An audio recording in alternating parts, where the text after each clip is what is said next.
Good morning and welcome to After GMS. It is Friday, December 3rd. I'm Tracy McCain here with Megan Malaris, and we have our Christian Morgan ready to give us some good news. I know, it's not often good news we get in December. You know, we have a whole slew of winter weather conditions factored in, but not the case this week. No, it's not. You know, December getting off to a warm start, and the warmth has been continuing to build each day, and it's not even done today building. We are headed for a warm day, though. First off, take a look at this sunrise this morning. The sky was on fire in Oak Ridge. This comes to us from West Grimes, and another gorgeous morning with a beautiful sunrise. Now, of course, if we look back at yesterday, we know it was a warm day. 69 in Greensboro and in Winston-Salem, 70 in Burlington, 70 Siler City, 70 in Lexington as well. So some folks did join the 70-degree club, and I think all of us will do that today as we head into your Friday afternoon. A few high clouds across the sky this morning, not really getting in the way of anything. It'll be a mostly sunny day of weather, starting out in the upper 40s in Greensboro and upper 40s to near 50 all across the board right now. 42 in Winston-Salem, 48 Greensboro, 44 in Asheboro and in Lexington.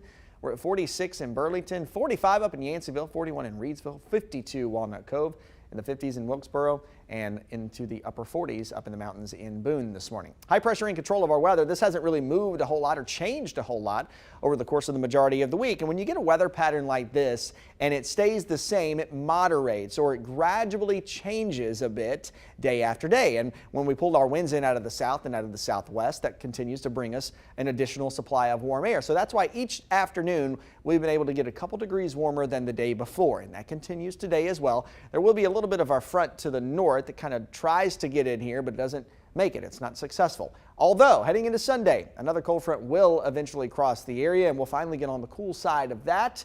That will drop us back to reality as far as the temperatures go. Mid-50s for Sunday with some extra clouds, but it doesn't bring us any rain, and that's something we desperately need. This is the latest drought report, came out yesterday. All of our area is in a moderate drought right now. Not severe drought in some places across North Carolina. Really, the only exception to the rule right now is in extreme western North Carolina, and even there, they'll start to get dry and start to move into some of these moderate drought categories if the lack of rain continues. Now for us, we are looking at actually a couple shots of rain that are starting to look a little more promising as we head into a brand new week. The first one is with a system on Monday. This one is not all that impressive to me. I actually think most of the moisture with it, although it won't be a lot, whatever is with it will likely get wrung out over the mountains. So if we see anything on Monday, it would likely be very light in the form of a stray shower. Now the second system heads our way into Wednesday. This one will be loaded with moisture from the Gulf of Mexico, and anytime we get a system that's loaded with Gulf moisture, it likely brings us a good dose of rain, if not some heavy rain at times. So Wednesday to me is shaping up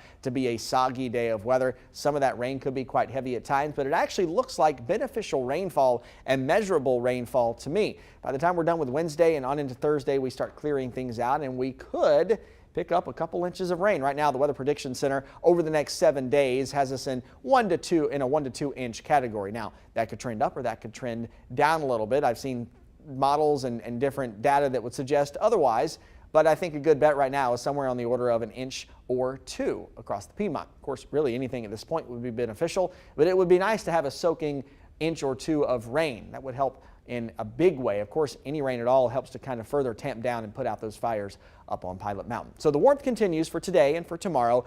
We'll be near a record today, in fact, upper 60s to near 70 for your Saturday. Clouds and cooler for your Sunday in the mid-50s. Monday will be the warmest day of the upcoming week in the mid-60s with only that 20% chance of a stray shower. And then we're chilly Tuesday, chilly and damp on Wednesday, likely staying in the 40s. With a good shot at some soaking rain, and boy, don't we need it. Now remember, I said we're going to be close to a record today. Yeah, we're going to be real close. My forecast is for 71. The record for today is 73, set back on December 3rd of 2012. So I don't know if we're going to break it or not, but we'll at least come close. We'll at least give it a run for its money today.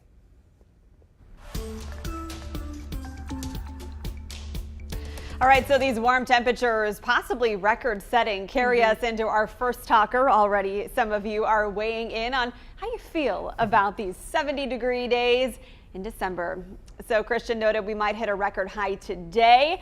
And so while we give people some time to respond as to their feelings on this, can you elaborate as far as comparisons, how we are this year temperature-wise compared to last December? Sure. Well, you know, you look back at November and we remember how chilly November was, right? It was a chilly month. We had 17 days that were below our average temperature in only 13 days that were slightly above. So overall, November ended up being a chilly month of weather. Now, of course, we're getting off to this warm start in December, but it's not all that common. We at least have at least one 70-degree day in December. So that is what we're at least looking forward to now. And so it's not all that uncommon to have a 70-degree day. Now, of course, breaking records is a little less common, right? So it's been 9 years since we were able to break a record in December, or at least this early in December, December 3rd, record is 73. Of course, that was set back about 9 years ago in 2012. And we'll be close today. We'll be close.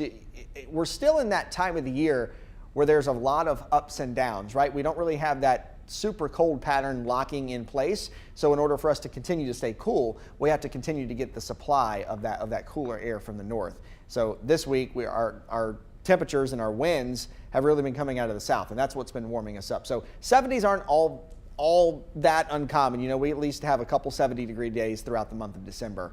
But record breaking, we'll see what happens. We'll see what happens. I don't know if we'll break it. I think we'll at least come close to tying it today.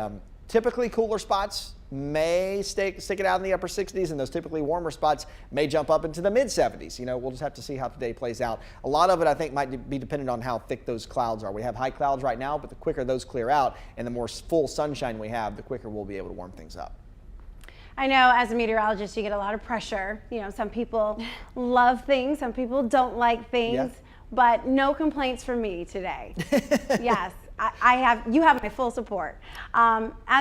As Megan will agree with me, we are in love with this forecast. And a lot of people online are too. I think it was, let's see, our Brian who said, I love the nice warmer weather.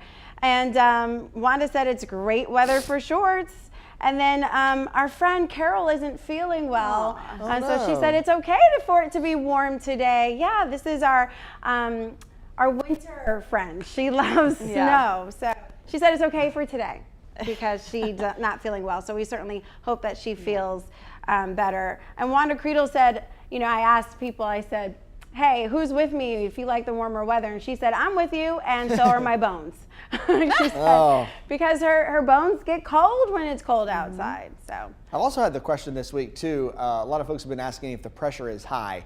I think in relation to their aches and pains. And so if that's been a thing too, yeah, the pressure has been really high this week, but then it will start to fluctuate a bit over the weekend. We'll have a couple little areas of low pressure that move by, and then of course as the temperatures drop and we have some more weather systems that head our way next week, we'll see a lot of ups and downs in the pressure regard. So in the barometer, a lot of folks, you know, it affects people different ways, but if you have those aches and pains, and usually that pressure can kind of drive those or signal that, then you'll likely be feeling something over the next week, because we'll have a lot of ups and downs in that regard. That's interesting. A lot of people report headaches, migraines when the barometric pressure is high, so make sure you take it easy and take preparations if that is you. So I posed this on my page as well and got several comments. I love this one from Joanne. She said, God is in control, warm weather, love it, live, love, and laugh. Robin said dislike, she's a believer that each season needs to have its time, but she'll enjoy the day because she's here to see it. that's right. So some good perspective. Yeah, absolutely. I mean, it's a nice day to go outside and,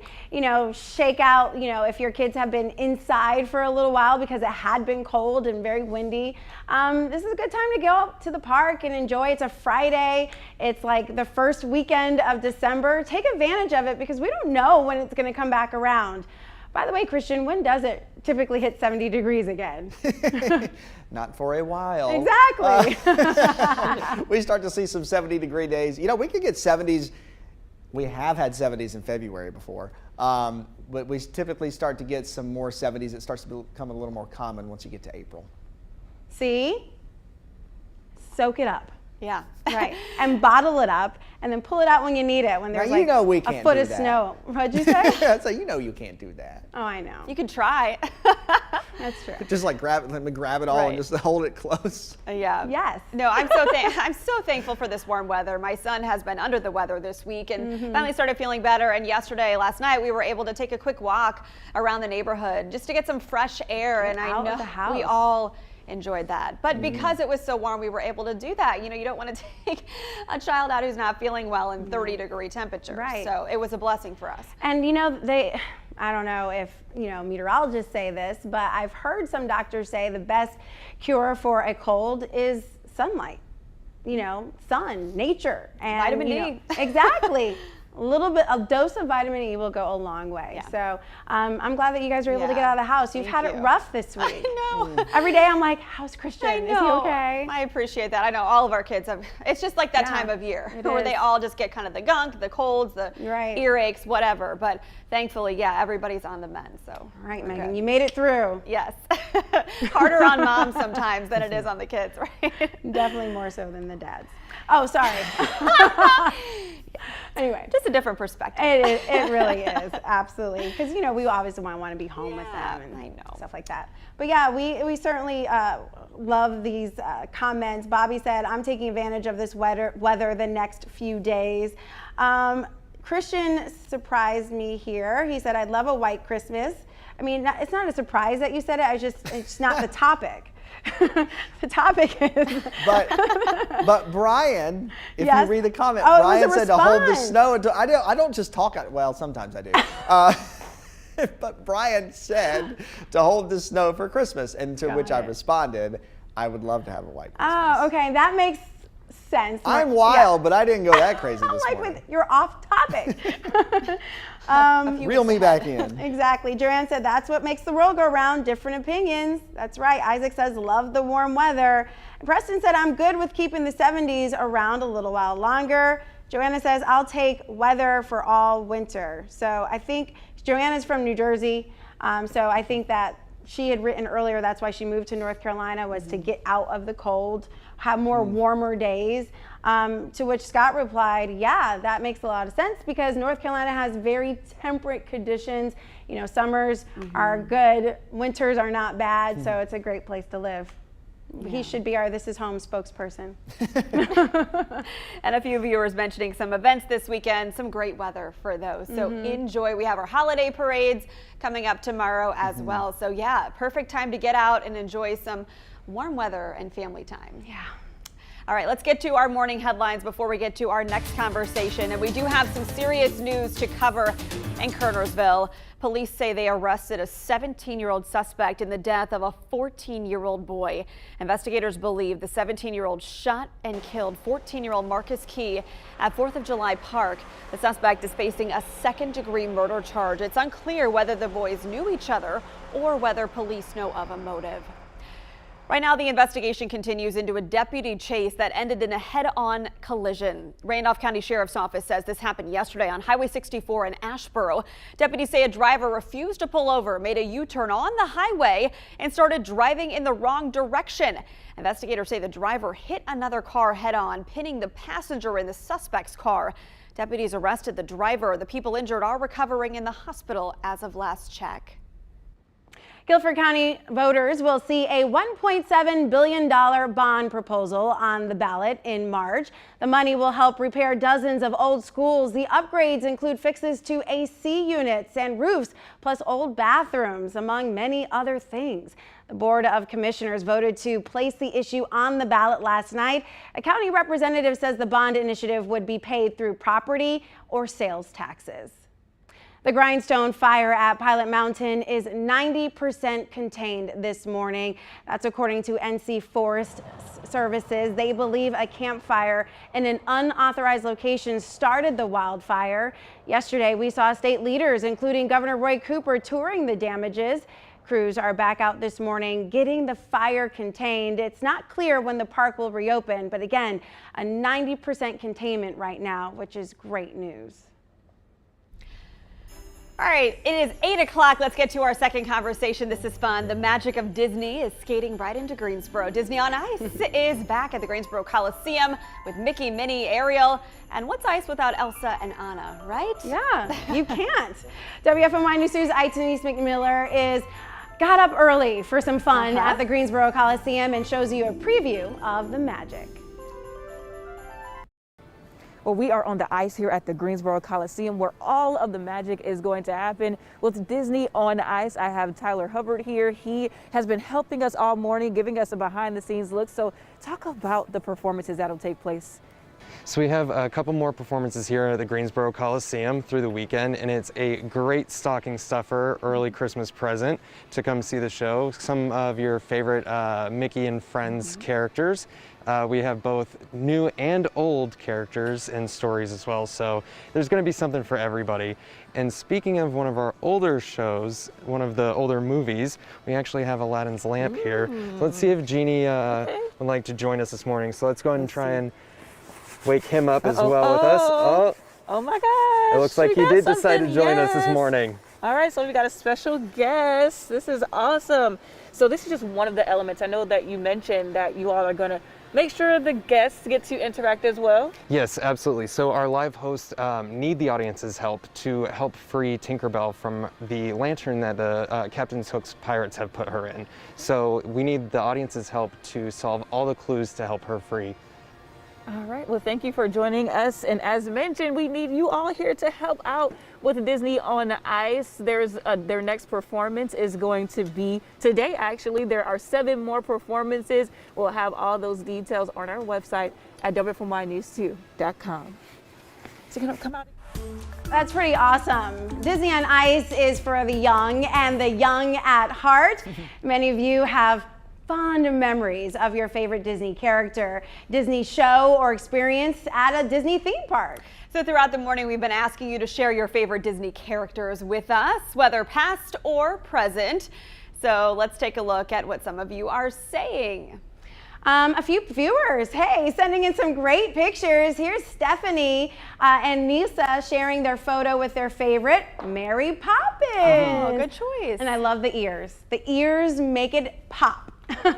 Mary says, my all-time favorite Disney character is Baloo from the Jungle Book. I love the bare necessities. That's one of mine too. Exactly. I love it.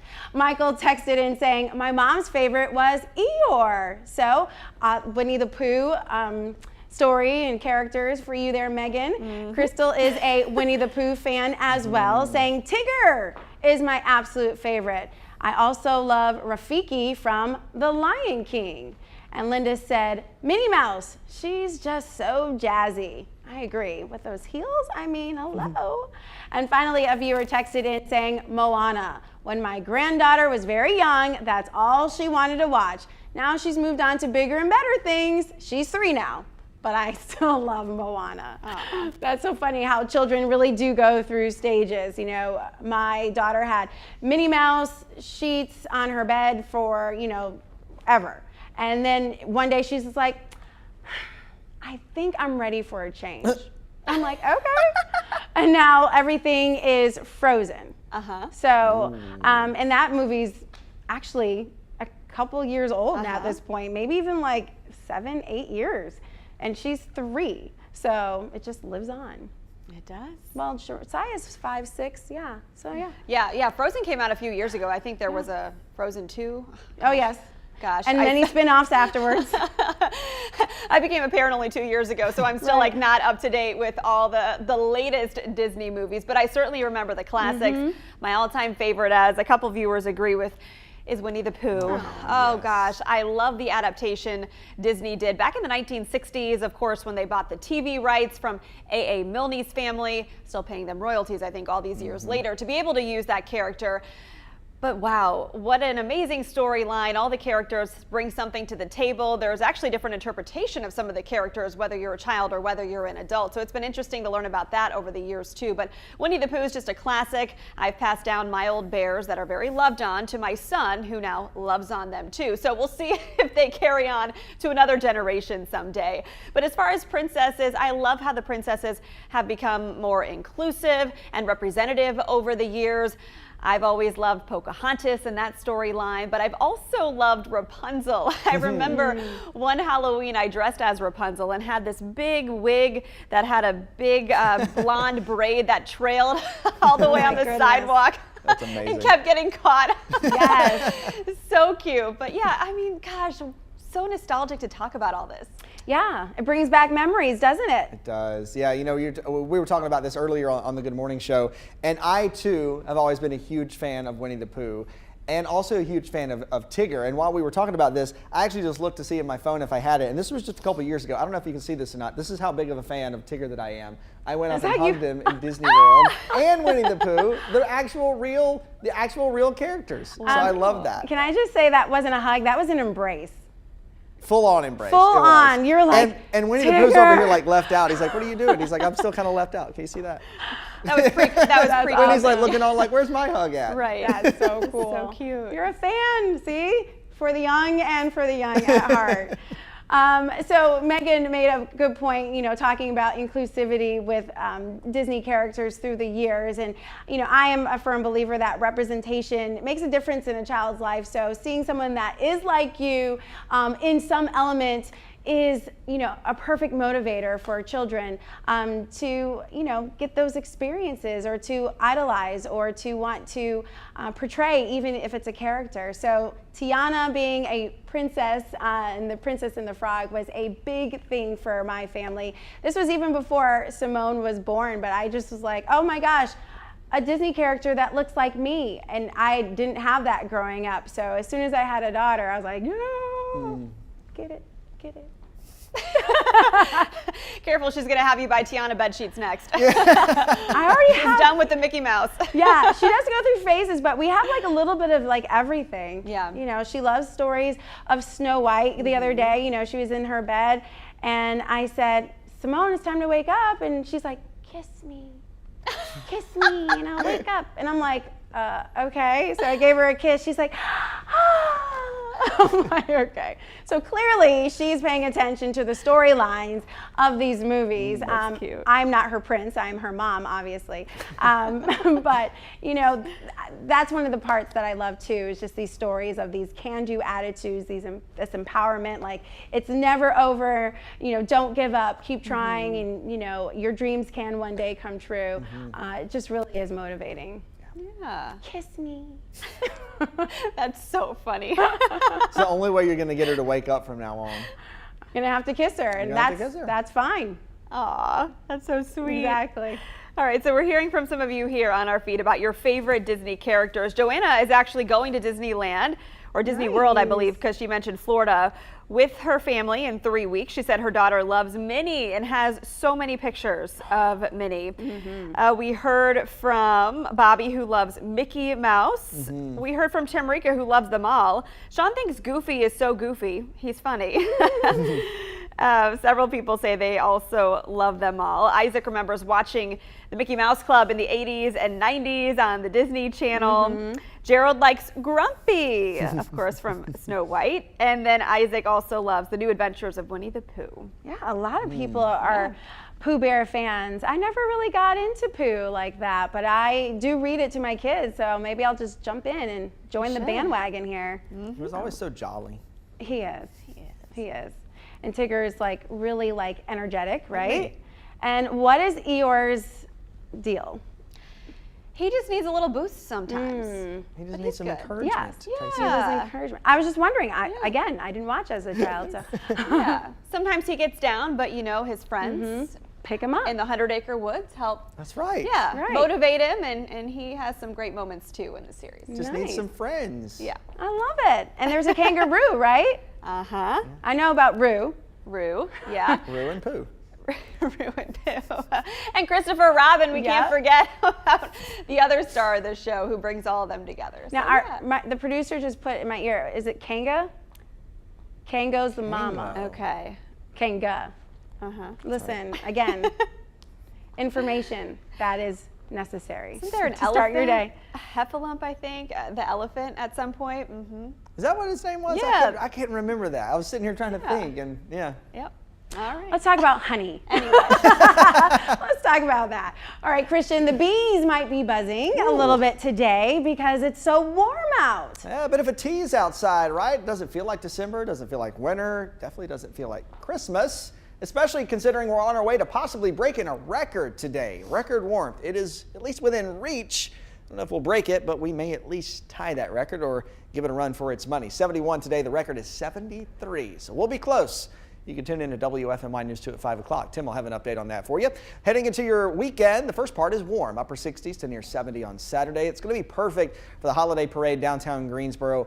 I mean, it's just amazing to be outside. Enjoy that. Take advantage of it, because after that, reality starts to set back in with the temperatures in the mid-50s on Sunday with some extra clouds. Now, heading into a brand new week, the pattern starts to change a bit.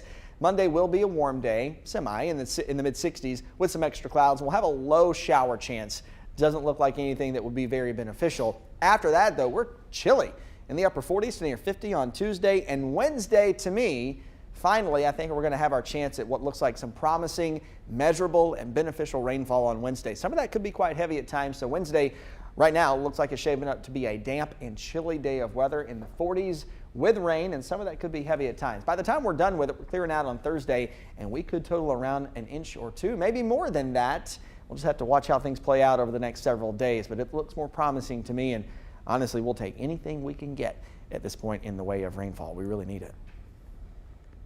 We do need the rain, and that's kind of been like the sad note to this warm up is that, you know, we're enjoying the sunshine in these typical temperatures, but it's so dry, and we do need the rain because situations like what we're seeing on the mountain right now. So let's get some rain in here.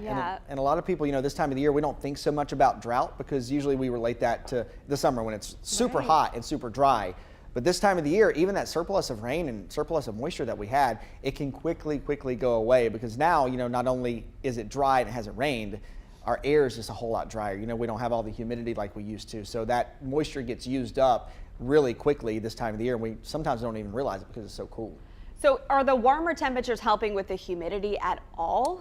The temperature's not so much, but right now our winds are coming out of the south, and our moisture source and our warmth source really is along the Gulf of Mexico and along the Florida Panhandle down there. So anytime you bring air from that part of the country, it's going to be warmer and it's going to be a little more moist. So our air is a little more humid than it has been, but it's still not a lot just because of the time of the year that we're in. And we haven't really brought any systems through here that had any moisture or any rain with them. So there hasn't really been anything to replenish that humidity. So humidity levels have been on the order of 40 to 50%, at the most, you know, 60%, which is still super dry. Yeah. So our next big chance or significant chance for rain isn't until Wednesday of next week. So we'll just kind of monitor it, and maybe it'll be enough to make up some of that deficit. I hope so. That we need. All right, thank you guys so much for joining us on After GMS. Certainly had a great time talking with all of you, and it's always extra fun on Fridays. It is. Yes. It's got that Friday feeling, right? Definitely. It's ready to go. And we're talking about Disney on Ice. I mean, what more? Yeah. Oh, here's something. The best of GMS. That is something that can make you smile. It's where we set out to embarrass ourselves as much as possible. Yeah. And put it all in one big story. Here's the best of GMS. We'll see you Monday. Take care.